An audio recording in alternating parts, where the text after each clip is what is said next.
partido po nila. Monlio. Ticket. Maya pa kaya. Kain muna kami. Ay guys. Mulan. Guys, pag tatawid kayo, kailangan nyo ng booking. Ito yun, yung booking paper. Kung anong barko. Tapos dito. Bakoy, makuha ka dyan ng terminal fee. Dito, kung ano, terminal fee. Okay. Ito ba yung terminal fee? Booking nyo. Booking. Kasunod dito. Booking nyo. Ito, payment na to guys.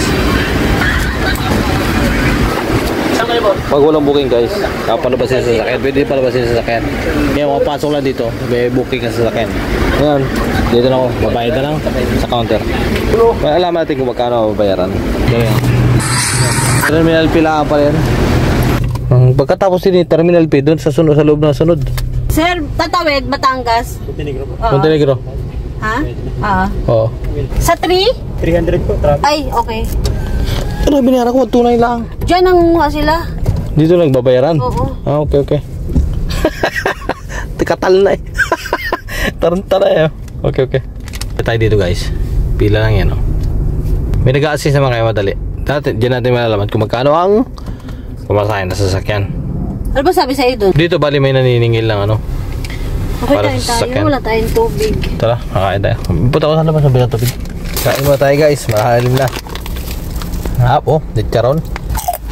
Buwang ko bang kanin. Ito pa doon kayo na. Shoutout kayo na Bilma. Bili lang sana, hindi na pinabayaran. Thank you po. Habang kami nakain rin, kalakasan ng ulan. Nagpagiglay naman ng magdadrive. Ako yung pakalapan naman ay Batangas. Batangas to ano, Cavite. 2 oras din yun. 2 hours palitan kami. Kami lang dalawa. 3768. Sino po nung oras? 768 lang bayad ay. So Batangas, 3-2. 3-240 sa akin lang po. 3-240. Ay, kasama sa tao dyan? Yes po. Ay, oo. 3-240 pala. Bali driver lang po ang libre. Okay. Narinig yan guys. Driver lang libre. Ito na yung 3-240. Driver libre na. Dalawa lang kami dito.